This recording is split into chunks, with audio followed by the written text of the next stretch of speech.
ನಮ್ಮ ಮನೆಗೆ ಮೊದಲು ಕಾಲಿಟ್ಟ ಮಹಾಲಕ್ಷ್ಮಿ ನಮ್ಮ ಮೀನಾನೆ. ತುಂಬಾ ಒಳ್ಳೆ ಹುಡುಗಿ ನಮ್ಮ. ಅಯ್ಯೋ ನಾನು ಏನು ಸುಳ್ಳು ಹೇಳಲಿಲ್ಲ. ಅಯ್ಯೋ ಸುಮ್ಮನೆ ಯಾಕೆ ಈ ಕತೆ ಎಲ್ಲ ಎಲ್ರಿಗೂ ಹೇಳ್ಕೊಂಡು ಅಂತ ಅಷ್ಟೇ.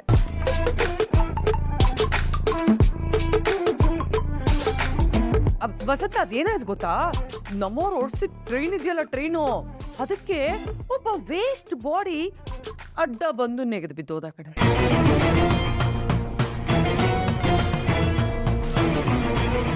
ಪ್ರಾಯಶ್ಚಿತ ಮಾಡ್ಕೋಬೇಕು ಅಂತ ಪಾಪ ಇವರು ಅವ್ರ ಮನೆಗೆ ಹೋಗಿದ್ರು.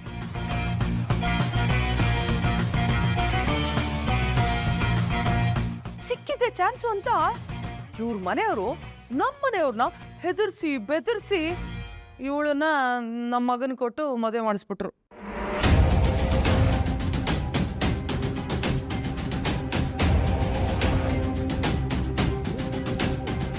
ಅಯ್ಯೋ ಇದೆಲ್ಲ ಹೇಳ್ಕೊಳ್ಳೋಂಥ ವಿಷಯನಾ, ನೀನೇ ಹೇಳು. ಶಾಂತಿ, ಮನೆಗೆ ಬಂದವ್ರ ಹತ್ರ ಏನೇ ಹೇಳ್ತಾ ಇದ್ದೀನಿ ನೀನು? ಯಾರನ್ನ ಎದುರ್ತಿದ್ರು? ನೀನು ನಿಂಗಿರೋ ಒಳ್ಳೆ ಗುಣ ಮನಸ್ಸು ನೋಡಿ ಅವಳಿ ಮನೆ ಸೊಸೆ ಆಗ್ಲಿ ಅಂತ ನಾನೇ ಇಷ್ಟಪಟ್ಟು ಕರ್ಕೊಂಬಂದಿದ್ದು. ಯಾಕೆ ಅವಳು ಅವಮಾನ ಹೋಗಿ ಮಾತಾಡ್ತೀಯ ನೀನು? ಇವಳು ನಮ್ಮ ಮನೆಗೆ ಬಂದಿದ್ದು ಹೇಗೆ ಅಂತ ಇಡೀ ಊರಿಗೆ ಗೊತ್ತಲ್ಲ. ಇಡೀ ಊರಿಗೆ ಗೊತ್ತಾಗಿರೋದು ಈ ನಿಮ್ಮ ಫ್ರೆಂಡ್ವರೆಗೂ ಪಾಪ ಗೊತ್ತಾಗ್ಲಿ, ಅದನ್ನ ಯಾಕೆ ಅರ್ಧಕ್ಕೆ ನಿಲ್ಲಿಸ್ಬಿಟ್ರಿ? ಅವ್ರಿಗೂ ನಮ್ಮ ಮದುವೆ ಹೇಗಾಯ್ತು ಅನ್ನೋದನ್ನ ಸ್ವಲ್ಪ ಹೇಳಿ.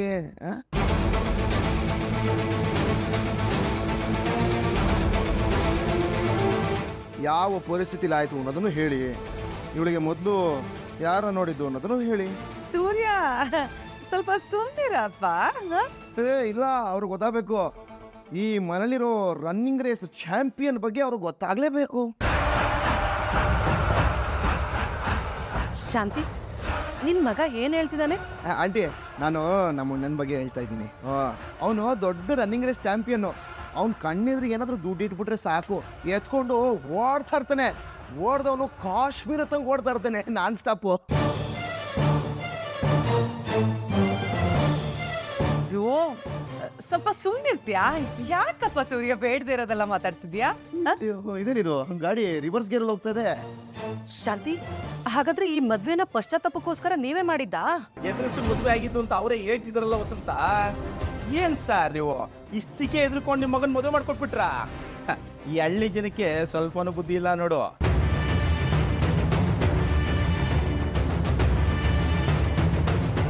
ಎಂತ ದಡ್ಡ ಸಾರ್ ನೀವು. ಸಿಟಿಲಿ ಹೇಗೆ ಜೀವನ ಮಾಡ್ಬೇಕನ್ನೋದೇ ಗೊತ್ತಿಲ್ವಲ್ಲ ನಿಮ್ಗೆ. ಅಷ್ಟು ದೊಡ್ಡ ಈಡೇಟ ಸರ್ ನೀವು.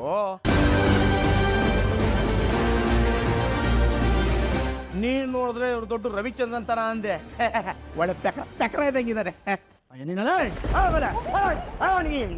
ಎಷ್ಟು ಬಿಟ್ಟ ಅಂದ್ರೆ ಹೆಂಗಿರ್ಬೇಕು ಗೊತ್ತಾ? ಏನ್ ಬಾಯ್ ಬಂದ ಮಾತಾಡ್ತಾ ಇದೀಯ?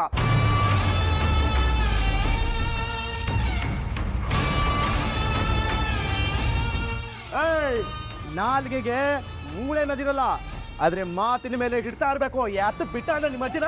ಸೂರ್ಯ ಬಿಡು, ಏನ್ ಮಾಡ್ತಾ ಇದೀಯ? ಸೂರ್ಯ ಬಿಡೋ ಅವ್ರನ್ನ. ಶಾಂತ, ಏನಿದೆಲ್ಲ? ಯಾಕೆ ನಿಮ್ ಮಗ ಹಿಂಗ್ ನಡ್ಕೋತಿದ್ದಾನೆ? ಅಯ್ಯೋ ಸೂರ್ಯ, ಯಾಕೋ ಈ ರೀತಿ ಮರ್ಯಾದೆ ಇಲ್ದಿರೋರ್ ತರ ನಡ್ಕೋತಿದ್ಯಾ? ಬಿಡೋ ಅವ್ರನ್ನ, ಬಿಡಪ್ಪ. ಯಾರು ಮರ್ಯಾದೆಯಿಂದ ನಡ್ಕೋತಾ ಇರೋದು? ಅಪ್ಪನ ಬಗ್ಗೆ ಬಾಯಿಗೆ ಬಂದ ಮಾತಾಡ್ತಾ ಇರೋದು ಇವನ್ ತಾನೆ. ಇಂಥವ್ರಿಗೆ ನಾವು ಮರ್ಯಾದೆ ಕೊಡ್ಬೇಕಾ?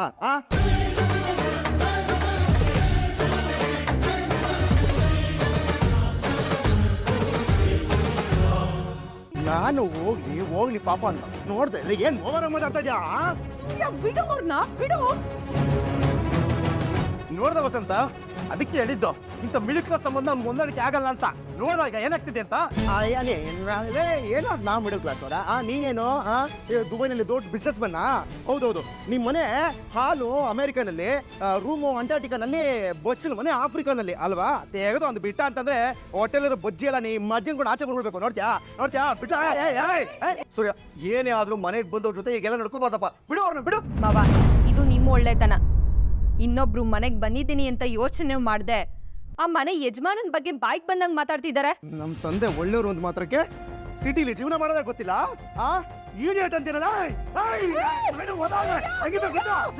ಸೂರ್ಯ ಬೇಡ ಕಣೋ, ಬೇಡ. ನನ್ನ ಮಾತು ಕೇಳೋ ಪ್ಲೀಸ್ ಕಣೋ, ಬೇಡ ಕಣೋ ಸೂರ್ಯ. ಸರ್, ನೀವೆಷ್ಟೇ ದೊಡ್ಡ ವ್ಯಕ್ತಿ ಆಗಿರ್ಬೋದು, ನಮ್ಮ ತಂದೆ ಬಗ್ಗೆ ಮಾತಾಡಕ್ ನಿಮ್ಗೆ ಯಾರು ರೈಟ್ಸ್ ಕೊಟ್ಟಿದ್ದು? ನಿಮ್ಗೆಲ್ಲ ಮ್ಯಾನರ್ಸ್ ಇಲ್ವಾ? ರಾಯ್ ಏನು ಇದು ನೀನು ಅವತರನೇ ಆಡ್ತಿದ್ಯಲ್ಲೋ ಯಾಕೋ ಏನಮ್ಮ ಅಪ್ಪನ ಬಗ್ಗೆ ಕೆಟ್ಟದಾಗ ಮಾತಾಡ್ತಾ ಇದ್ರು ಕೇಳ್ಕೊಂಡು ಸುಮ್ಮನೆ ಇರು ಅಂತ್ಯಾ? ಅದಕ್ಕೆ ಹೇಳಿದ್ದು ನನ್ಗಿದೆಲ್ಲ ಏನು ಬೇಡ ಅಂತ. ಮನೋಜ್ ಅವ್ರು ನಿಮ್ಮ ಅಪ್ಪನ ಬಗ್ಗೆ ತಪ್ಪಾಗಿ ಮಾತಾಡ್ತಿದ್ದಾರೆ. ನೀವ್ ಯಾಕೆ ಸುಮ್ಮನೆ ನಿಂತಿದ್ದೀರಾ? ರೋಹಿಣಿ ಅವರು ಮಾತಲ್ಲಿ ಕೇಳ್ತಿದ್ದಾರೆ. ನಾನು ಹೋದ್ರೆ ಹೊಡೆದೇ ಬಿಡ್ತೀನಿ. ಜೈಲಾದ್ರೆ ಸುಮ್ಮನೆ ನಿನ್ಗತೆ. ಮನೆಗೆ ಬಂದವರು ಸುಮ್ಮನೆ ಬಿಡ್ತಾ ಇದ್ದೀನಿ. ಇದೇನಾದ್ರೂ ನನ್ನ ಕೈಲಿ ಆಚೆ ಕಡೆ ಏನಾದ್ರೂ ಸಿಕ್ಕಾಕೋಬೇಕಾಯ್ತು ಮಗನೇ. ನೀನು ಅನ್ನ ನಿಮಿಷ ತಿಥಿ ಆಗೋಗ್ಬಿಡ್ತಾ ಇದ್ದೀನಿ ಜೊತೆಗೆ. ನೋಡ್ದ ವಸಂತ, ನಿನ್ ಮಾತು ಕೇಳ್ಕೊಂಡ್ ಬಂದಿದ್ಕೆ ಎಂತ ಮರ್ದಿ ಆಗ್ತಿದೆ ಅಂತ. ಶೇರ್ ಶಾಂತಿದು ನಿನ್ ಮಕ್ಳಿಗೆ ಮರ್ಯಾದೆ ಇಲ್ದಾರ ನಡ್ಕೋತಾರೆ ಅಂತ ನಾನು ಅನ್ಕೊಂಡೇ ಇರ್ಲಿಲ್ಲ. ಛೇ ಎಂತ ಮರ್ಯಾದೆ ಇಲ್ದಾರ ಕುಟುಂಬ. ವಸಂತ ನನ್ ಮಾತು ಕೇಳಮ್ಮ, ನಿನ್ಗೆ ಈಗೆಲ್ಲ ಆಗ್ತಿರ್ಲಿಲ್ಲ. ಹೋಗ್ಲಿ ಬಿಡಮ್ಮ, ಇವ್ರ ಮನೆ ಹೆಣ್ಮಗಳು ನಮ್ಗೆ ಬೇಕಾಗಿಲ್ಲ. ಬನ್ರಿ ಹೋಗೋಣ. ಆಗ ಕಲ್ಸ್ಕೊಳ್ಳಿ ಕಲ್ಸ್ಕ. ಹಲೋ ನಿಂತ್ಕೊಳ್ಳೆ. ದೊಡ್ಡ ಮನ್ಸರು ನಿಂತ್ಕೋಬೇಕು ನಿಮಿಷ. ಏನು ಏನು ವಾಯ್ಸ್ ರೇಸ್ ಮಾಡ್ತಾ ಇದೆಯಾ? ಗಂಟ್ಲು ಹೊರಗೋಗ್ಬಿಡುತ್ತೆ ಬುಡ್ಡ. ಹೇಳೋದು ಕೇಳಿಸ್ಕೊ. ಇಲ್ಲಿ ಅಲ್ಲಿ ಕೂತ್ಕೊಂಡು 4 ಪ್ಲೇಟ್ ಬಜ್ಜಿ ಚೆನ್ನಾಗಿ ಗದಗದೆ ಅಲ್ವಾ? ಆದ್ರೆ ಡಬ್ಲು ಯಾರು ಕೊಡ್ತಾರೆ? ನಿಮ್ಮ ಫಾದರ್ ಇನ್ ಲಾನ. ರವಿ, ನಿಮ್ಮ ಹೋಟ್ಲಲ್ಲಿ 4 ಪ್ಲೇಟ್ ಬಜ್ಜಿಗೆ ಎಷ್ಟೋ ಚಾರ್ಜ್ ಮಾಡ್ತೀರಾ? 400 ರೂಪಾಯಿ ಆಗುತ್ತೆ ಕಣೋ. 400 ರೂಪಾಯಿ ಅಂದರೆ 400 ರುಪೀಸ್. ನಾನು ಹೆಂಡತಿ ನಿಮ್ಮೆಲ್ರಿಗೂ ಬಿಟ್ಟು ಸರ್ವಿಸ್ ಮಾಡಿದ್ದಾಳೆ. ಅದು ಇವಾಗ ಬಿಟ್ಟು ಅಲ್ಲ, ಅದಕ್ಕೆಲ್ಲ ಸರ್ವಿಸ್ ಚಾರ್ಜ್ ಕೊಡಬೇಕು. GST SGST ಎಲ್ಲ ಸೇರಿಸಿ ಒಂದು 750 ರೂಪಾಯಿ ಸಾಕಲ್ಲಣ್ಣ. ಎತ್ತ ದುಡ್ಡು ಎತ್ತ 750 ರೂಪಾಯಿ. ನೀ ಸದ್ಯ ನಿನ್ನ ಕವರ್ ಕೊಡು. ಸೂರ್ಯ, ಇದೆಲ್ಲ ಚೆನ್ನಾಗಿರಲ್ಲಪ್ಪ. ಅವ್ರನ್ನ ಮೊದಲು ಹೋಗಕ್ಕೆ ಬಿಡು. ನೀನು ಸುಮ್ಮನೆ ಇರಪ್ಪ, ನಿನಗಿದೆಲ್ಲ ಗೊತ್ತಾಗೋದಿಲ್ಲ. ಸೂರ್ಯ ಹೇಳಪ್ಪ. ಏನಂದ್ರೆ ನಮಗೆ ಜೀವನ ಮಾಡೋದು ಗೊತ್ತಿಲ್ಲ ಅಂದೆಲ್ಲ. ಸರಿ, ನಾವು ಜೀವನ ಮಾಡೋದು ಹೇಗೆ ಅಂತ ಕಲ್ತ್ಕೊಂಡು ಬಂದು ನಿಮಗೆ ಟ್ಯೂಷನ್ ಕೊಡ್ತೀವಿ, ಆಯ್ತಾ? ನೀನು ಇದಂತವ ರೈಟ್ ಹೇಳು. ಈ ಕಡೆ ಅವ್ರು ಕಾಣಿಸ್ಕೊಂಡ್ರೆ ತುಳಿದು ಸಾಯಿಸ್ಬಿಡ್ತೀನಿ.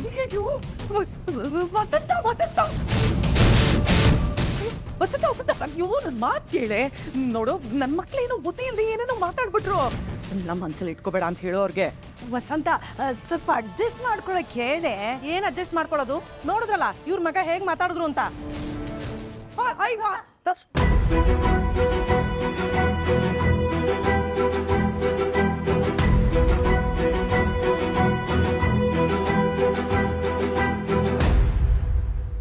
ಆಯ್ತಾ? ಎಲ್ರಿಗೂ ಸಂತೋಷ ಸಮಾಧಾನ ಆಯ್ತಾ? ನಾನು ಎಷ್ಟು ಕಷ್ಟಪಟ್ಟು ಒಳ್ಳೆ ಸಂಬಂಧ ತಂದಿದ್ದೆ, ಅದನ್ನ ಹಾಳು ಮಾಡಿ ಎಲ್ರಿಗೂ ಖುಷಿ ಆಯ್ತಲ್ಲ? ಇದಕ್ಕೆ ನಾನು ಇವ್ನ ಮನೇಲಿ ಇರಬಾರ್ದು ಅಂತ ಹೇಳಿದ್ದು. ಇದಕ್ಕೆ ನಾನು ಮನೇಲಿ ಇದ್ದೇ ಇರ್ತೀನಿ ಅಂತ ಹೇಳಿದ್ದು. ಅಪ್ಪ ನೋಡ್ದ್ಯಪ್ಪ, ಬಾಯಿ ಬಿಟ್ರೆ ಸುಳ್ಳು, ಬಾಯಿ ಬಿಟ್ರೆ ಮೋಸ ಮಾಡಿನೇ ಮದುವೆ ಮಾಡ್ಬೇಕು ಅಂತ ನೋಡ್ತಾ ಇದಾರೆ.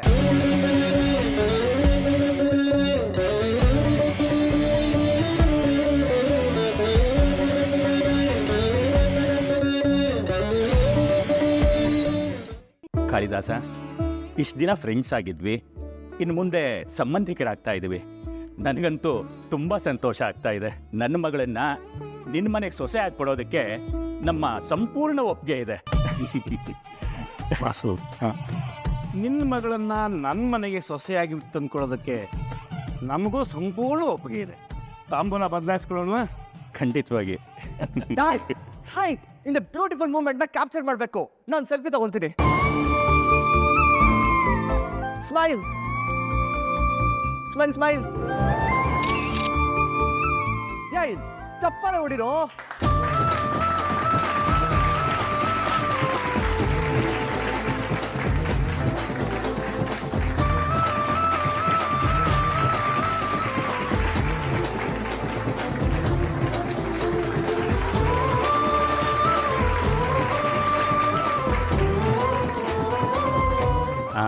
ಕಾಳಿದಾಸ, ಹಾಗೆ ಇನ್ನೊಂದು ವಿಚಾರ. ಏನಂತ ಹೇಳು. ಮದುವೆ ಗ್ರ್ಯಾಂಡಾಗೆಲ್ಲ ಏನು ಮಾಡೋದು ಬೇಡ. ಒಂದು ಒಳ್ಳೆ 5 ಸ್ಟಾರ್ ಹೋಟ್ಲಲ್ಲಿ ಒಂದು ಹಾಲ್ ಬುಕ್ ಮಾಡ್ತೀನಿ. ಅಲ್ಲೇ ಎಲ್ಲ ಶಾಸ್ತ್ರ ಮಾಡಿ ಮುಗಿಸ್ಬಿಡೋಣ. ನೀವೇನು ಹೇಳ್ತೀರಾ? ನೀನು ಹೇಗೆ ಪ್ಲ್ಯಾನ್ ಮಾಡ್ತೀಯೋ ನಮ್ಮದು ಸಂಪೂರ್ಣ ಒಪ್ಪಿಗೆ. ಹಾಗೆ